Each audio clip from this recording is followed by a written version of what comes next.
Welcome student, class 9 subject physics. कल देखिए हमने आपको कुछ कॉपी के बुक के नोट्स भेजे थे आपको उतारने के लिए। हमने कहा था कि आप उसको आज उतार लीजिए, अगली वीडियो में आपको उसको समझा दिया जाएगा। तो अब में आपकी पहली हेडिंग थी कि जड़त्व के पहले नियम का स्पष्टीकरण। ठीक, तो बताया गति के पहले नियम का स्पष्टीकरण। तो गति का पहला नियम जड़त्व के यानी कि इनर्शिया के ऊपर आधारित है। इनर्शिया क्या होती है?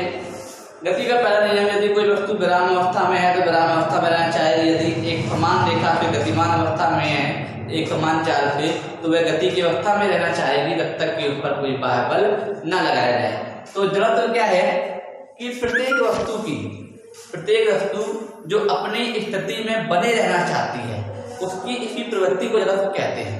यदि कोई भी वस्तु गतिमान है तो वह चाहती है कि वह गतिमान बनी रहे, या वो रुकी हुई है विराम अवस्था में है तो वो चाहती है कि वो विराम अवस्था में बनी रहे। इसी प्रवृत्ति को जड़त्व कहते हैं। जड़त्व दो प्रकार के होते हैं, गति का जड़त्व, ठीक, तथा विराम का जड़त्व। ठीक है, कि रेस्ट ऑफ इनर्शिया यानी कि विराम का जड़त्व।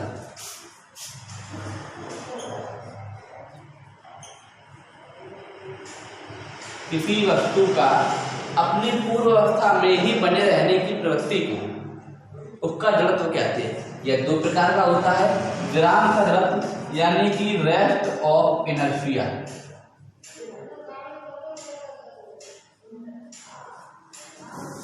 दूसरा होता है गति का जड़त्व यानी कि मोशन ऑफ इनर्शिया। दो प्रकार के जड़त्व होते हैं। विराम का जड़त्व क्या है कि यदि कोई वस्तु विराम अवस्था में है तो उसको विराम अवस्था में रहना चाहती है, इस प्रवृत्ति को विराम का जड़त्व कहते हैं। गति का जड़त्व, यदि कोई वस्तु एक सीधी चाल पे एक सरल रेखा में गति कर रही है तो उसकी यह प्रवृत्ति होती है कि वो इसी प्रकार गति करते रहना चाहती है, और उसकी यह प्रवृत्ति को हम गति का जड़त्व कहते हैं। ठीक है, अब देखिए जड़त्व को समझना इसलिए जरूरी है क्योंकि दैनिक जीवन में हमारे डेली ऐसे 50 इम्पैक्ट होते हैं जो हमारे जड़त्व के आधार पर होते हैं, लेकिन हम न जानकारी की वजह से समझ नहीं पाते। आप में से सबके साथ हुआ होगा, हमने कई क्वेश्चन भी पूछे थे कि आप इनके आंसर ढूंढिएगा, पर आप में से किसी ने ना क्वेश्चन पूछा, न क्वेश्चन पुटअप किया कि इसके आंसर क्या है, और ना खुद जानने की कोशिश की। खैर चलिए कोई बात नहीं, हम आपके आंसर बताते हैं आपको। हमने कहा था कि आपके पास कई बार हुआ होगा, बाइक पर बैठे हो या मोटर कार में बैठे हो और वो अचानक चल जाए तो आप पीछे की ओर झुक जाते हो। गाड़ी अचानक चल पड़े तो आप पीछे की ओर हो जाते हो। ऐसा क्यों होता है? ठीक है, वो इसकी वजह क्या है? इसकी वजह भी यह है जड़त्व। कैसे? क्योंकि जिस समय हम गाड़ी में बैठे होते हैं, जब समय गाड़ी रुकी हुई होती है तो हमारे पैर जो होते हैं वो गाड़ी के तल के संपर्क में होते हैं। ठीक है, जैसे प्रेजेंट टाइम पे ये एक गाड़ी, सोच लो गाड़ी का तल है और इस पे हमारे ये पैर टिके हुए हैं, लेकिन जैसे ही गाड़ी चलती है, आप एग्जाम्पल देखते हो, यही पोजीशन होती है ना, गाड़ी चल पड़ने पर हम इस प्रकार से झुक जाते हैं। जैसे ही गाड़ी आगे की ओर बढ़ती है अचानक से, तो हमारे पैर गाड़ी के संपर्क में होते हैं, तो पैर भी तुरंत गाड़ी के साथ आगे बढ़ जाते हैं। लेकिन शरीर का ऊपर वाला हिस्सा कैसा होता है? विराम अवस्था में, और उसके अंदर ये प्रवृत्ति वो ये चाहता है कि वह विराम अवस्था में ही बना रहे। ठीक है, क्योंकि जड़त्व क्या है कि प्रत्येक वस्तु अपनी पूर्व अवस्था में ही रहना चाहती है, तो वह विराम अवस्था में ही बने रहने के कारण वो क्या होता है, उसको अचानक से झटका लगता है, जैसे वो पीछे की ओर हो जाता है। पैर तो तल के साथ तुरंत गति करने लगते हैं, लेकिन ऊपरी हिस्सा वो विराम अवस्था में रहना चाहता है पहले की बात ही। इस कारण उस पर जब बल लगता है तब उसको आगे बढ़ने की ओर गतिमान होता है, इसलिए वो पीछे की ओर हल्का सा झटका लगता है।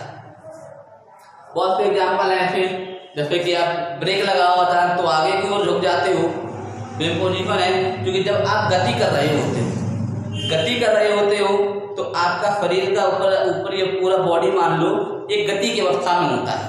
इस प्रकार से आप गति कर रहे हो, आपके तल होते हैं गाड़ी के संपर्क में।